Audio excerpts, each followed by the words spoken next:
My friend, today we're going to be talking about the arpeggio, what it is, how to use it, and how to practice the practice of practicing. For an arpeggio, no matter where you go on the fretboard, you are playing a 1-3-5. That was the key of A, C sharp, E, A, C sharp. See what we're doing here? When we see what a 1-3-5 is of a chord, let's say like C major, E, C, E, G, C, E, C, E, and G. When we play those three particular notes, it is considered just the three tones of an arpeggio. Anytime you put an extended note in there, you get another type of arpeggiated structure. Now, the ones that happen below the octave, meaning C, D, E, F, G, A, B, C, C, C, C, C, C, C, C, anytime you go up in an octave, these are considered a P8 or a perfect octave or a perfect, not a prime, but perfect frequency. The wavelength is the same exact note, except for its wavelength is moving twice as fast. That's what an octave is. It rattles our ears at a different pace. So when we play C, D, E, F, G, A, B, B is our major 7. When we flatten the B to a B flat, we turn our C major into a C7 or a C dominant. That's what we're looking for from this type of arpeggiated note. We have 1, 2, 3, and then we would have our minor 7th and going in. This would be a C7 arpeggio, but that's not exactly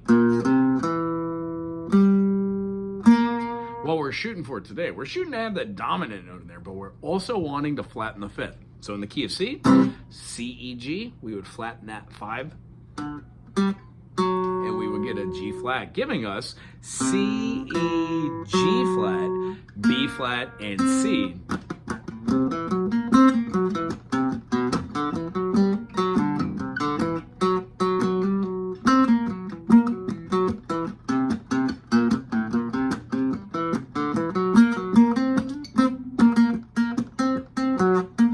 Can't stop just strumming and playing. I love music. So here we go.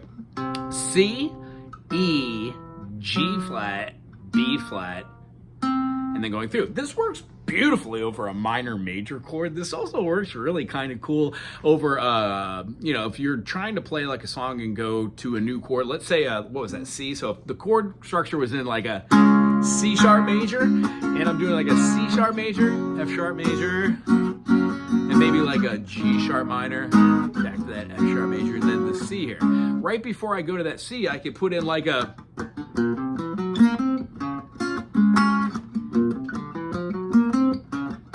because it's very reminiscent of feeling a tension builder, and almost all the notes for this C diminished are being exhibited in here, because we do have a flat 5 and we are using the dominant. So when we go through our chords and our scales, it would behoove you to play C major, G major, let's see here, D major, A major.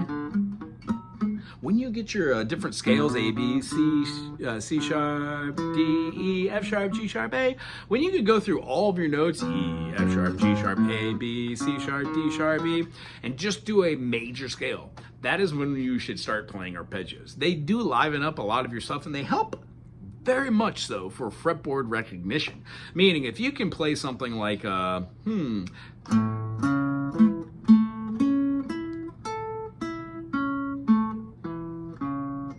the key of A, that's 1, 3, 5, 1, 3, 5, 4. Well, if we were to do our modus for today and practice that, we would have our G, which is our flat 7, because we don't have a G sharp. G, A, C sharp, here's our flat 5 for an E flat, and then we would have our G again. Wonderful movements or melodies can be made out of there. So when we learn it, we learn how to play it linearly.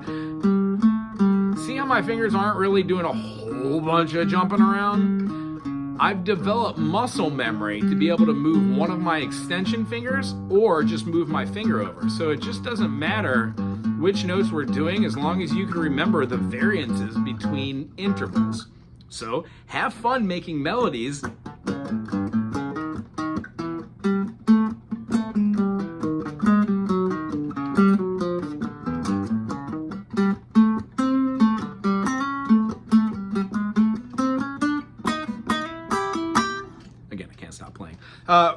Seeing that through the eyes of having a major third gives us our major, which has a dominant, and then a flat 5, which is great because it builds a lot of tension because we're still using the major third.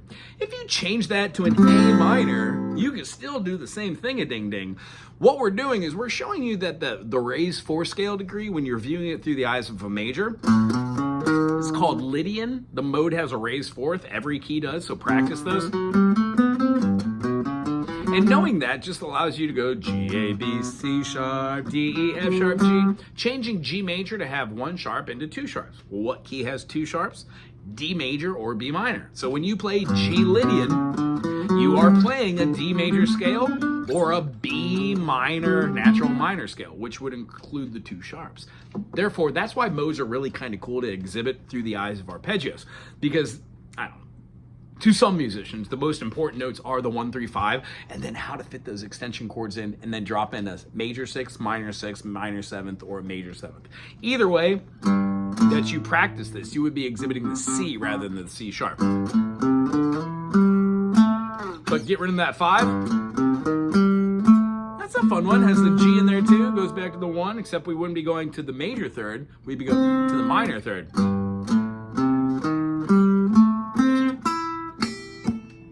These ways of hearing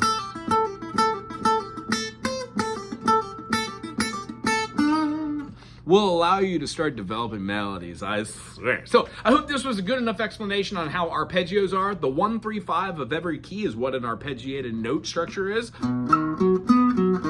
When we know how to change one note, like a major 7th,